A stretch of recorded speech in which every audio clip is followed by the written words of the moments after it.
사도신경으로 예배나가겠습니다. 나는 전능하신 아버지 하나님 천지 천기들을 믿습니다. 나는 그 유일하신 아들 우리 주 예수 그리스도를 믿습니다. 그는 성령으로 잉태되어 동정녀 마리아에게서 나시고 본디오 빌라도에게 고난을 받아 십자가에 못 박혀 죽으시고 장사된 지 사흘 만에 죽은 자 가운데서 다시 살아나셨으며 하늘에 오르시어 전능하신 아버지 하나님 우편에 앉아 계시다가 거기로부터 살아있는 자와 죽은 자를 심판하러 오십니다. 나는 성령을 믿으며 거룩한 공교회와 성도의 교제와 죄를 용서받는 것과 몸의 부활과 영생을 믿습니다. 아멘. 찬송가 269장 1절 3절 우리 한 번 더 부르겠습니다.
이성주 형제 나와서 기도드리겠습니다.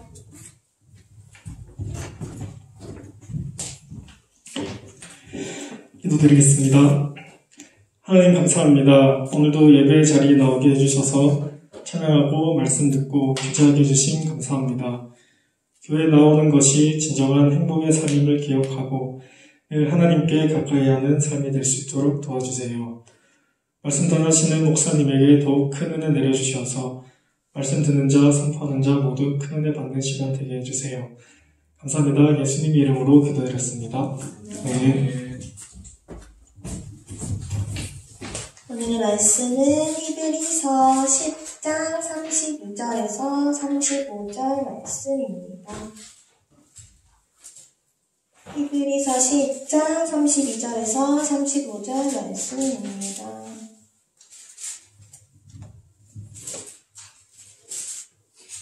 다 찾은 줄 알고 저부터 가겠습니다.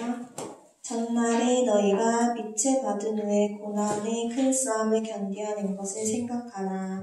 모든 비방과 오만으로서 사람에게 능력거리가 되고 모든 이런 형편에 있는 자들과 사귀는 자가 되었으니 너희가 갇힌 자를 동정하고 너희 소유를 빼앗기는 것도 기쁘게 당한 것은 더 낫고 영광한 소유가 있는 줄 압니다. 그러므로 너희 강제하를 버리지 말라. 이것이 큰 상을 얻게 하는 은혜라. 네. 목사님 나오셔서 말씀 전해주시겠습니다.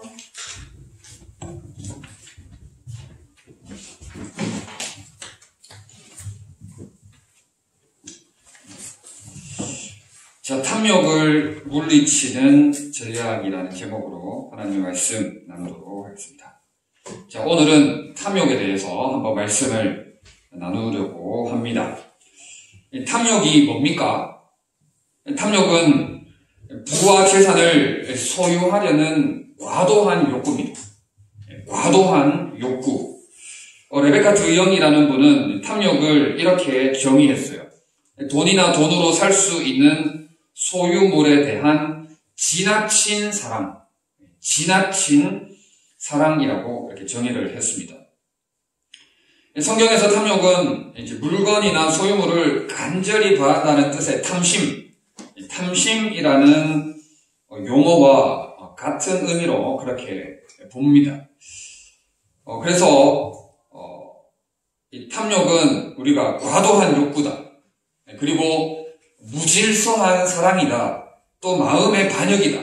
그리고 잘못된 갈망이다. 이렇게 한번 생각을 해볼 수가 있겠습니다. 탐욕은 무엇을 우리가 소유하느냐가 아니라 무엇에 우리가 점유당하느냐 하는 겁니다. 한번 잘 생각을 해보세요. 돈 벌 생각에 우리가 사로잡히게 되면 우리가 돈을 소유하는 것으로 우리가 생각을 할 수가 있는데 돈에 사로잡히게 되는 거죠. 돈에 사로잡히게 되는 거예요. 예를 들어서 이렇게 돈, 물질 이런 건데 어떤 물건, 어떤 옷이나 아니면 전자기기 이런 것들을 내가 만약에 가지고 싶단 말이에요. 근데 늘 그 생각밖에 없어요. 늘 컴퓨터 생각하고 늘 이제 그런 생각을 하게 되면 이제 내가 그것을 가지는 게 아니라 내가 그것에 사로잡히게 되는 것이죠. 이제 이런 게 바로 우리가 탐욕이다 하는 것이죠. 자, 탐욕에 대해서 조금 더 설명을 이어나가면 그렇습니다. 탐욕은 하나님의 공급하심을 신뢰할 수 없다는 거죠. 하나님의 공급하심을 신뢰할 수가 없으니까 내가 계속해서 더 가지려고 하는 거예요. 계속해서 더 가지려고 함으로 인해서 내가 하나님의 명예까지도 더럽히게 하는 것입니다. 필요 이상의 재물을 가지고자 하기 때문에 하나님과 하나님의 공급하심이 내 영혼, 내 삶을 채우기에 부족하다는 거죠. 채우기에 부족하다는 거예요. 하나님께서 채워주시는 삶으로는 안 된다는 거예요. 그렇기 때문에 내 의지적인 노력이 들어가서 더 채우고, 더 가지고, 더 이렇게 내 삶을 내가 어떻게 좀 해보려고 하는 그런 욕구가 올라오는 거죠.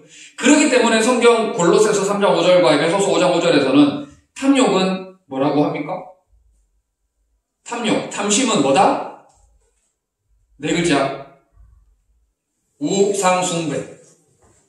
그래서 성경은 탐욕과 탐심에 대해서 우상숭배라고 하는 거예요.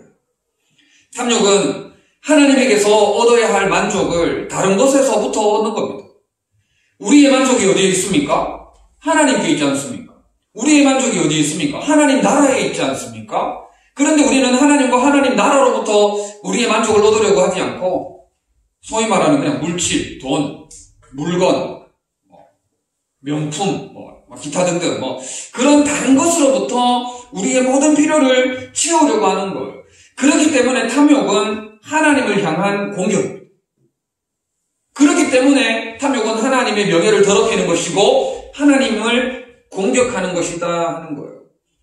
여러분 이 성경 구절은 제가 인용을 많이 했습니다만은 예수님은 너희가 하나님과 재물을 겸하여 섬기지 못한다라고 말씀을 하십니다. 하나님을 택하든지 재물을 택하든지 둘 중 하나를 택하라는 거예요. 둘 다 동시에 섬기는 것은 할 수 없다는 것이죠. 여러분 그렇기 때문에 우리가 다 거기서 거기입니다만은 특별히 지도자는 더더욱 돈을 사랑하는 자가 되면 안 되는 거예요. 특별히 지도자는 돈을 사랑하거나 개인의 이익을 탐내는 자가 되어서는 안 된다는 거죠. 여러분 우리 청년대학원 안에서 지도자는 누굽니까? 저 빼고 이제 임원 및 목자들이 될 수가 있겠죠. 임원 및 목자들이 될 수가 있겠죠. 임원 및 목자들은 돈을 사랑하면 안 돼요. 돈을 사랑하면 안 되고 돈으로 인한 이득을 어떻게 해서든지 보려고 하는 그런 마음을 가져서는 안 됩니다. 안 됩니다. 뭐 이 몸도 목자뿐입니까? 다 똑같습니다. 우리 모두는 특별히 돈을 사랑하고 돈으로 인해서 어떤 이득을 보려고 하는 그런 마음을 가져서는 안 된다는 거예요. 왜 그렇습니까? 탐심, 탐욕은 하나님의 명예를 더럽히는 것이고 하나님을 향한 공격이자 우상 숭배이기 때문입니다. 우상 숭배이기 때문입니다. 여러분, 사회적으로나 이런 SNS 뉴스를 통해서 우리가 많은 것들을 접하게 되는데 탐욕으로 인해서 일어나는 부차적인 사건, 사고들이 많죠. 탐욕으로 인해 부차적인 그런 사건, 사고들을 많이 볼 수 있습니다. 보험금, 생명보험금을 타기 위해서 어떻게 합니까? 죽여버립니다. 살인을 저지르죠, 그죠? 제가 자세한 내용은 잘 모르겠는데 지금 젊은 부부가 공개 수배됐잖아요. 알고 있어요? 공개 수배됐는데 이제 거기도 보면은 제가 자세히는 모르겠는데 탐심, 탐욕, 돈 관계가 들어가 있는 거죠. 지금 아직 못 잡았죠. 그런 보험 사기 이런 일들이 우리 삶 가운데 비일비재하게 일어나고 있지 않습니까? 그게 다 뭐 때문에 그러는 거예요? 돈 타내려고 하는 거 아닙니까? 여러분, 그것뿐만이 아니에요. 부모님으로부터 유산을 조금 더 많이 받기 위해서 형제 자매지간에 어떤 일이 일어납니까? 법정 싸움까지 가는 경우가 있습니까? 없습니까? 있습니다. 형제 자매지간에도 부모님으로부터 유산을 조금이라도 더 많이 받기 위해서 내가 억울하다는 거죠. 내가 억울하다는 거예요. 그래서 돈을 조금이라도 더 받아내려고 형제 자매지간에 법정 싸움까지 가게 되는 경우를 보곤 합니다. 굉장히 안타깝지 않아요? 그래서 실제적으로 형제 자매가 이웃 사촌 친구나 남보다 못하다 그렇게 이야기를 하곤 해요. 제가 우리 교회 성도님께 들은 얘기인데 우리 주변 어디에 보면 형제자매지간에 그런 일들이 실질적으로 일어나가지고 남보다 못하다는 거죠. 남보다 못하다는. 전부 다 이런 일들이 어떻게 해서 일어납니까? 탐욕. 조금 더 가지려고. 돈을 사랑함이 일만하게 뿌리가 되는 거예요. 돈을 사랑함이 일만하게 뿌리가 돼가지고 온갖 악한 일들이 파생되는 거죠. 일어나게 된다 하는 거예요. 여러분, 우리라고 이런 일들에서 자유합니까? 우리라고 일들에서 초탈했습니까? 그렇지 않습니다. 그렇기 때문에 우리는 탐심, 탐욕을 어떻게 해야 됩니까? 죽여야 됩니다. 탐심, 탐욕을 죽여야 됩니다. 내가 이득 보려고 하는 마음 죽여야 됩니다. 내가 다른 사람보다 더 이렇게 이윤을 남기려고 하는 돈을 사랑하는 그런 모든 마음들을 죽여야 하는 것이죠. 여러분, 탐욕이 이렇게 어마어마한 악한 일들을 만들어내는 것을 우리가 경험하고 보고 살아가고 있습니다. 자, 그렇다면은 서로는 여기까지 하고, 자, 우리가 탐욕을 물리치기 위해서 어떻게 해야 될까? 자, 우리가 탐욕을 물리치기 위해서 첫째, 자족하기를 배워야 합니다. 자족하기를 배워야 합니다. 빌립보서 4장 11절에서 13절에 보면 이렇게 이야기하고 있어요. 내가 궁핍함으로 말하는 것이 아니니라. 어떠한 형편에든지 나는 자족하기를 배웠노니. 뒤에 또 그렇게 이야기하고 있는데. 자, 우리는 자족하기를 배워야 합니다. 자족하기를 배우지 않으면 끝까지 탐욕을 추구하다가 패가 망신하게 되는 것이죠. 온갖 악한 일을 저지르다가 정말 처참한 말로를 맞이하게 되는 것이죠. 여러분, 자족이 뭡니까? 자족. 만족하다라고 우리가 생각을 하면 되겠습니다. 만족하다라는 뜻으로 생각을 하면 되겠습니다. 근데 우리가 자족할 줄 모르니까, 만족할 줄 모르니까 우리 안에 뭐가 올라와요? 뭐가 올라옵니까? 욕심이 올라오죠? 욕심이 올라오니까 뭐를 짓게 됩니까? 죄를 짓게 됩니다. 죄를 짓게 되니까 그 결과가 어떻게 되죠? 사망에 이르게 됩니다. 여러분, 이런 일들을 우리가 많이 경험하게 되는데 성경에서 우리가 예를 찾자면 누구를 예를 들 수 있을까요? 아람 왕 군대 장관 나아만 스토리 이야기 여러분들 잘 알죠? 아람 왕 군대 장관의 나아만 스토리를 내가 잠깐 이야기하겠습니다. 나아만이 어떤 질병에 걸렸습니까? 그렇죠. 나병, 문둥병에 걸렸어요. 그래서 이 나아만 장군이 누구를 찾아갑니까? 세 글자? 엘리사를 찾아갑니다. 엘리사를 찾아가서 이 자기의 나병, 오늘날로 뭐 한센병, 문둥병 이거를 낫게 해달라고 구합니다. 그런데 엘리사가 거들떠도 안 보고는 그 종을 시켜서 뭐라고 합니까? 어디에 가서? 요단강에 가서 몸을 몇 번? 2번? 5번? 7번. 7번 씻으라고 이야기합니다. 나아만 장군은 굉장히 열받았지만 어떻게 해요? 결국에는 요단강물에 가서 몸을 7번 담급니다. 요단강물에 가서 7번 몸을 담그니까 이 나아만 장군의 나병이 어떻게 돼요? 아이의 살과 같이 어린 아기의 피부와 같이 깨끗하게 치유함을 얻게 됩니다. 나아만 장군은 올 때부터 은근 보아 엄청난 예물 선물을 가지고 왔어요. 그래서 이 엘리사에게 보답하기 위해서 어마어마한 선물을 남겨주고 가려고 합니다. 나아만 장군이 강권적으로 선물을 남겨주려고 하지만 엘리사의 그 거부함이 더 강했어요. 엘리사가 기어코 받지 않습니다. 엘리사가 기어코 받지 않아서 어쩔 수 없이 나아만은 그 가지고 왔던 그 수많은 예물과 선물들을 가지고 그대로 자기 나라를 가지고 돌아가게 되는데 이때 누가 개입합니까? 아는 사람. 엘리사의 사환 땡땡땡 세 글자.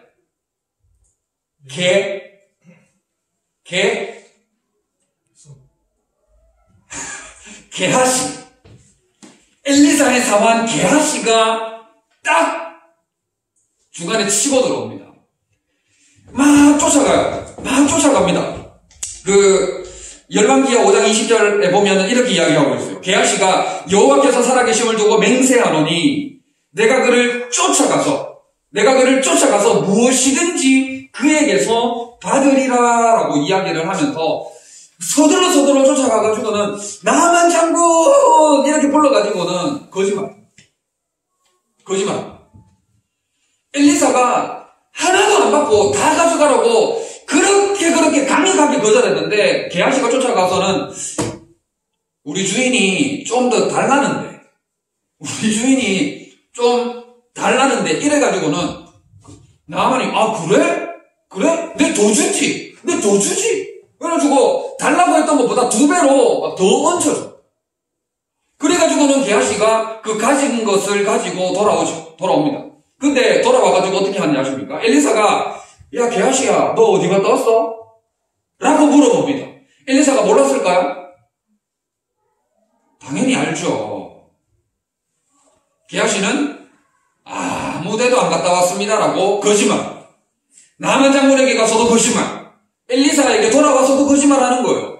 탐심, 욕심이 잉태한 즉 죄를 낳고 죄가 장성한 즉 사망에 이르게 되는 거예요. 게하시가 어떤 저주를 받게 되는지 아십니까? 어떤 저주를 받게 됩니까?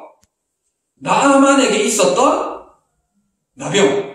나아만에게 있었던 나병이 그대로 게하시에게 가게 됩니다. 열왕기 5장 27절에 나아만의 나병이 내게 들어 내 자손에게 미쳐 영원토록 이르리라라고 이야기를 하고 있는 거예요. 이 게하시만 나병에 걸리는 게 아니라 이 게하시의 나병이 누구에게까지 미친다고 이야기를 하고 있습니까? 자기 자손, 내 자손에게까지 미쳐서 영원토록 이르리라라고 기록을 하고 있는 거예요. 탐심, 이 욕심 때문에 완전 패가 망신하는 엄청난 하나님의 저주를 받게 되는 경우를 보게 되는 거예요. 뭐 하지 못했기 때문에 그렇습니까? 자족하지 못했기 때문이에요. 만족하지 못했기 때문입니다. 자기 눈앞에 어마어마한 예물, 어마어마한 선물들이 왔다가 그거 하나, 콩고물 하나 떨어질 거라고 엄청나게 기대하고 있었는데 그거 떨어지지 못하고 그대로 이방나라로 다시금 돌아가 버리니까 그게 너무너무 아까운 거예요. 그게 너무너무 아까운 거예요. 그거 내 좀 주지. 그거 내 좀 주지. 왜 내가 안 주고 다시 가버리냐. 이게 너무너무 안타까워했던 것 같아요. 너무너무 아까워했던 거예요. 그 물질을 거짓말을 통해 취함으로 말미암아 게하시는 영원토록 내 자손들까지 하나님의 저주가 머무르는 그런 안타까운 결과를 초래하고 말았다는 거예요. 그렇기 때문에 여러분 우리가 무엇을 배워야 됩니까? 자족하기를 배워야 돼요. 그렇기 때문에 있는 것을 만족할 줄 알아야 되는 거예요.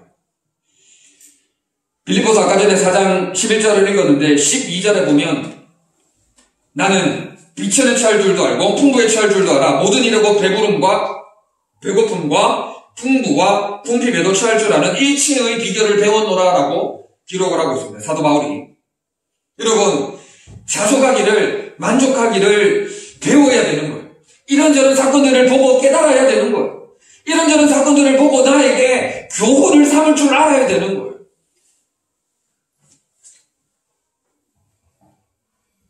그런데 여러분 여기서 우리가 한 번 더 생각해 봐야 될 것은 자 그렇다면 나는 무조건 만족해야 되나?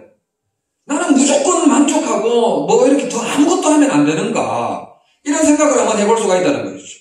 자 여기서 여러분 자족하기를 배워야 된다는 것은 가난해도 못 살아도 궁핍해도 비천해도 무조건 만족해라, 무조건 참아라, 무조건 자족해라 라는 말이 아니에요. 무슨 말이냐면은 그리스도 안에서 자족하는 것을 배워야 된다는 이 말입니다. 예수 그리스도 안에서 자족함을 배워야 된다는 말이죠. 그리스도 안에서라는 말이 무슨 말입니까? 예수 그리스도로 만족해라는 거예요. 하나님으로 만족하라는 겁니다. 여러분 우리가 지금까지 지내온 이 모든 삶에 공급하시는 주체가 누굽니까? 하나님이시죠. 우리의 모든 삶을 책임지시고 이끌어주시고 인도하시고 주장하시는 분이 바로 우리 하나님이시다는 것이죠. 우리는 그 하나님 한 분만으로 만족할 줄 아는 삶이 되어야 된다. 하나님 한 분만으로 만족하는 자, 예수 그리스도만으로 만족하는 삶이 되어야 된다는 거예요. 그런 자에게 큰 이익이 주어진다는 거예요. 디모데전서 6장 6절에 그러나 자족하는 마음이 있으면 경건에 큰 이익이 되느니라 했습니다. 여러분 그리스도로만 만족하는 자에게 하나님으로만 만족하는 자에게 하나님의 은혜와 선물이 주어질 것을 말씀을 하는 거예요. 내가 어떻게 해보려고 하는 자, 내가 내 힘으로 어떻게 해보려는 자에게는 하나님이 게하시와 같은 그런 저주를 주시지만은 내가 하나님만으로, 내가 복음으로, 내가 예수 그리스도로 만족하는 삶을 살기를 몸부림치는 자에게는 하나님의 공급하심이 하나님의 은혜와 능력이 그 삶 가운데 주어진다는 것을 말씀을 하고 있는 거예요. 그렇기 때문에 여러분 예수 그리스도로 만족하는 하나님 한 분만으로 만족하는 것을 배우는 여러분들 되시기를 바랍니다. 아멘. 자, 첫 번째 탐욕을 물리치는 전략 뭐라고요? 자족하기를 배워야 한다. 이 자족하기를 배워야 한다는 말은 하나님 한 분만으로 만족하기를 배운다는 말입니다. 자, 두 번째 믿음의 선한 싸움을 싸워야 합니다. 자, 믿음의 선한 싸움을 싸워야 합니다. 자, 우리 디모데전서 6장 한번 찾겠습니다. 자, 우리 성경을 한번 찾아보겠습니다. 디모데전서 6장.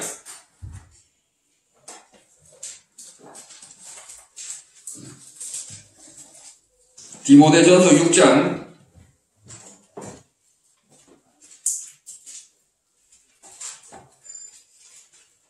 11절, 12절. 디모데전서 6장 11절, 12절. 다 같이 한번 읽어보도록 하겠습니다. 시작. 오직 너 하나님의 사랑과 이것들을 피하고 의와 경건과 믿음과 사랑과 인내와 온유를 따르며 믿음의 선한 싸움을 싸우라. 용생을 취하라. 이를 위하여 네가 부르심을 받고 나는 주님 앞에서 선한 증언을 하였도다. 아멘.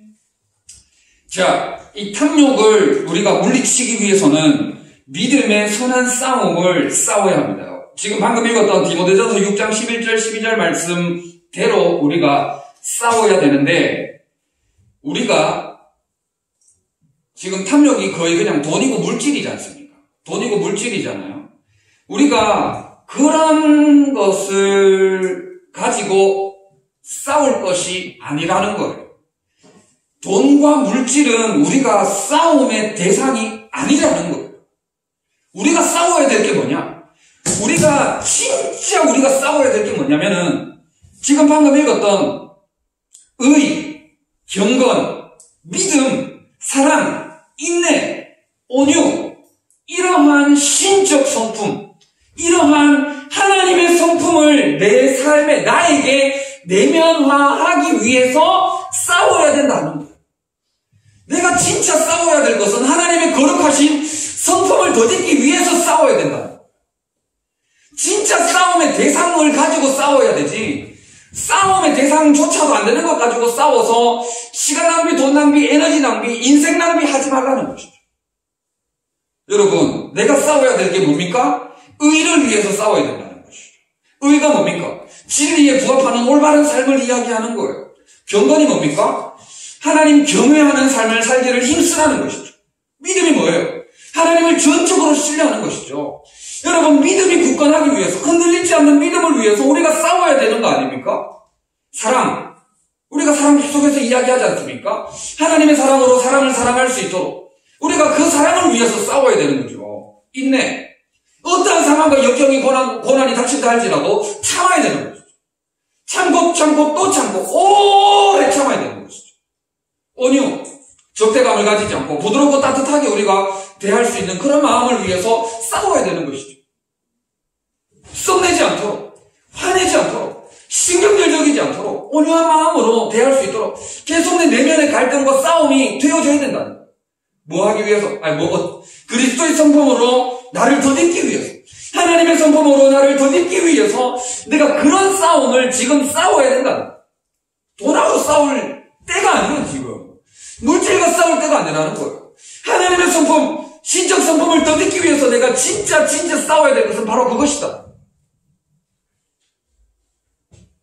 그리고 또 뭐라고 이야기합니까? 믿음의 선한 싸움을 싸우라. 영생을 취하라라고 이야기하지 않습니까? 영생이 뭡니까, 여러분? 영생. 요한복음 17장 3절. 영생은 유일하신 참 하나님과 그가 보내신 자 예수 그리스도를 아는 것이니이다 라고 이야기를 하고 있습니다. 영생이 뭐라고요? 유일하신 참 하나님과 그가 보내신 예수 그리스도를 뭐 하는 것이다? 아는 것이다. 영생이 뭡니까? 참 하나님과 그가 보내신 예수 그리스도를 아는 것. 그게 영생이라고 요한복음 17장 3절에 기록을 하고, 우리가 하나님을 알기를 위해서 싸워야 되는 거예요. 예수 그리스도를 알기 위해서 우리가 싸워야 되는 거예요. 내가 그거를 위해서 싸워야 된다는 것이죠. 탐욕, 욕심 부리기 위해서 싸울 게 아니고, 내가 하나님을 알기 위해서 몸부림치, 예수 그리스도를 알기 위해서 몸부림치, 그러한 삶을 내가 싸워야 된다는 거예요. 돈을 사랑할 것이 아니라 진짜 내가 싸워야 될 싸움을 싸울 때 우리가 탐욕을 이길 수 있다. 우리가 속담에도 그런 말이 있지 않습니까? 적을 알고 나를 알면 뭡니까? 백전백승. 네. 그러니까 진짜 상대를 놓고 우리가 싸워야 되는 거예요. 내 상대가 누군지를 여러분들이 바르게 알아야 돼요. 믿음의 선한 싸움을 싸워나가는 여러분들 될 수 있기를 바랍니다. 아멘. 자, 세 번째. 탐욕을 이기기 위해서는 약속의 말씀을 붙들어야 합니다.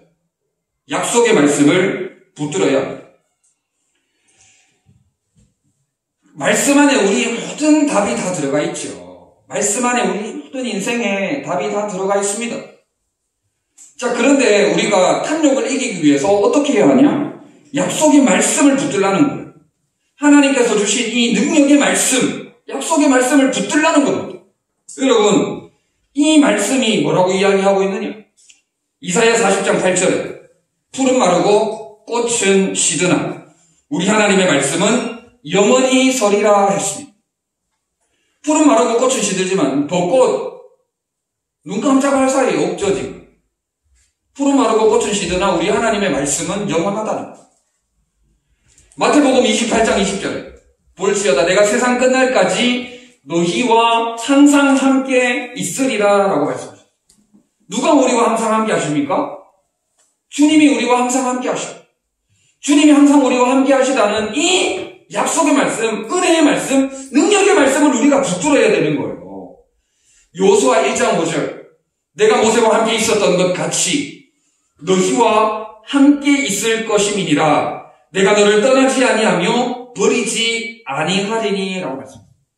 나를 떠나지 않으시고 나를 버리지 않으시는 이 은혜의 말씀, 약속의 말씀을 우리가 붙들어야 되는 거예요. 우리가 이 하나님의 살아계신 하나님의 말씀을 붙들 때 우리가 탐욕을 이기게 된다. 우리 안에 몰려오는 욕심을 쫓아내버릴 수 있게 된다.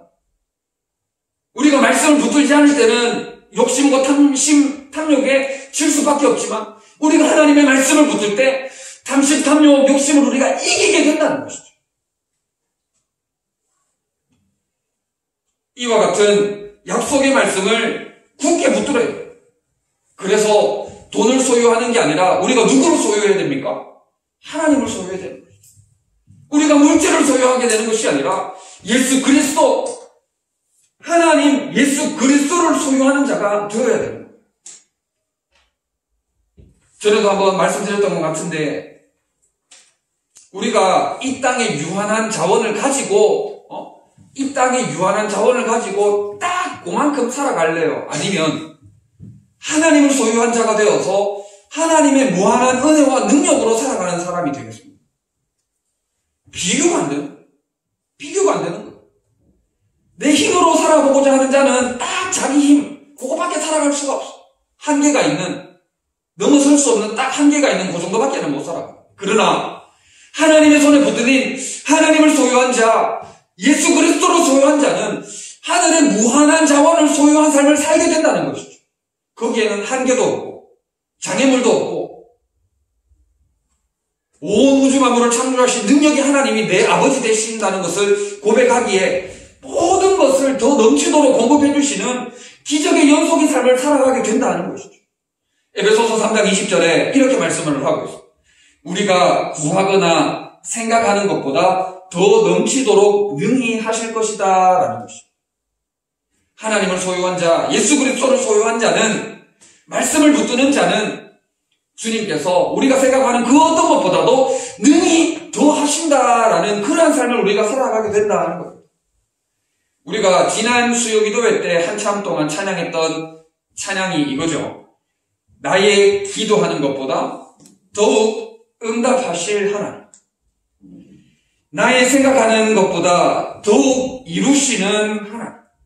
여러분, 내가 생각하는 것보다 더욱 이루시고 내가 기도하는 것보다 더욱 응답하시는 하나님을 소유하는 여러분들 되시기를 바랍니다. 하나님을 소유하는 자가 되셔서 이 땅에 조그만한 것, 이 땅의 부스러기에 목숨 걸지 말고 하늘의 무한한 자원으로 하늘의 부요함과 풍요로 살아가는 여러분들 되셨으면 참 좋겠습니다. 자, 오늘 탐욕에 대해서 말씀을 나누고 있는데 오늘 본문 34절 말씀 다 같이 한번 읽어보도록 하겠습니다. 34절 말씀, 오늘 본문 히브리서 10장 34절 시작.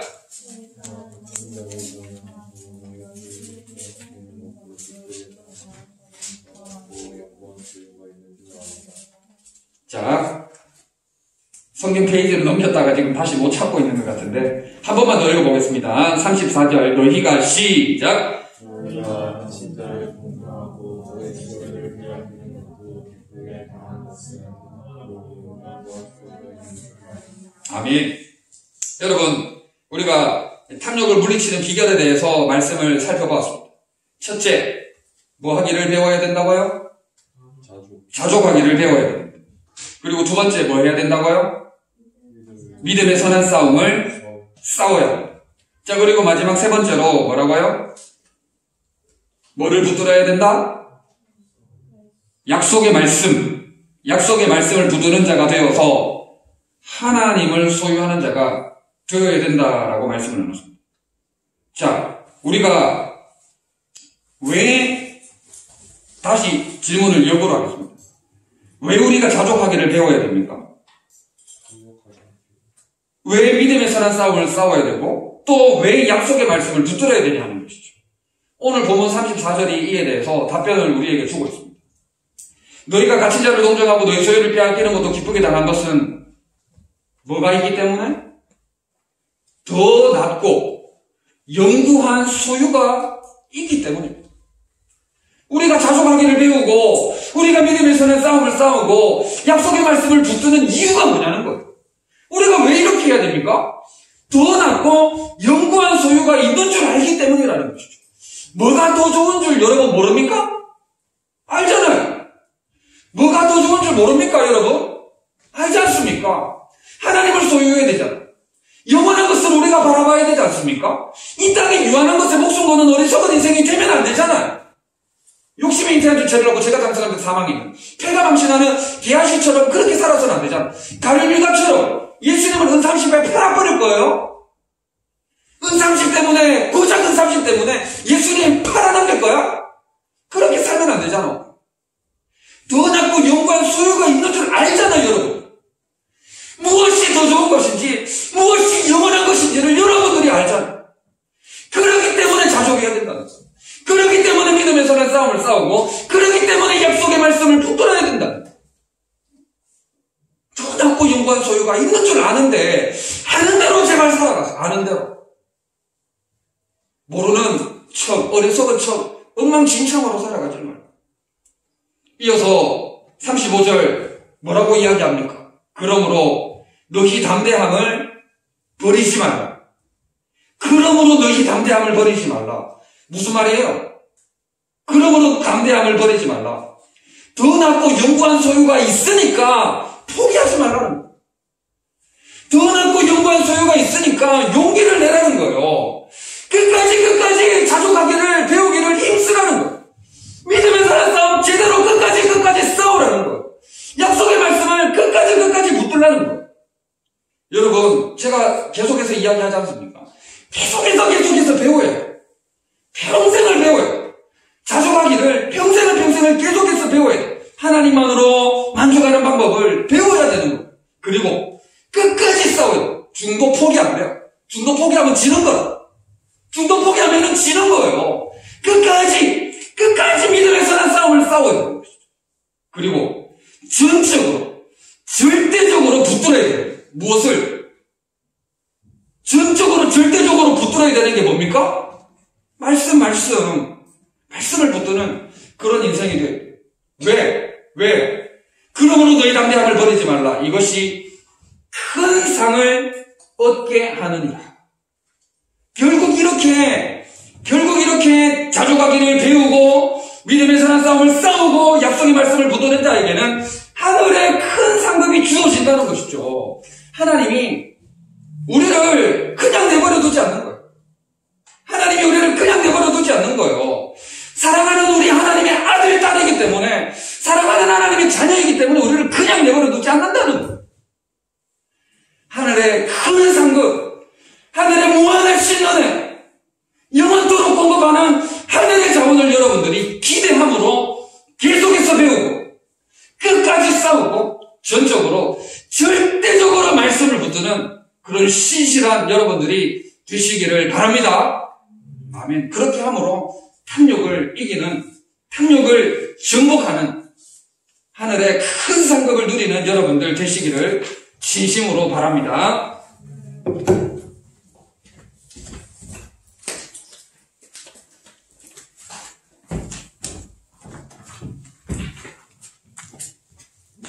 지금 말씀 마치고 1분 동안 합심 기도드리겠습니다.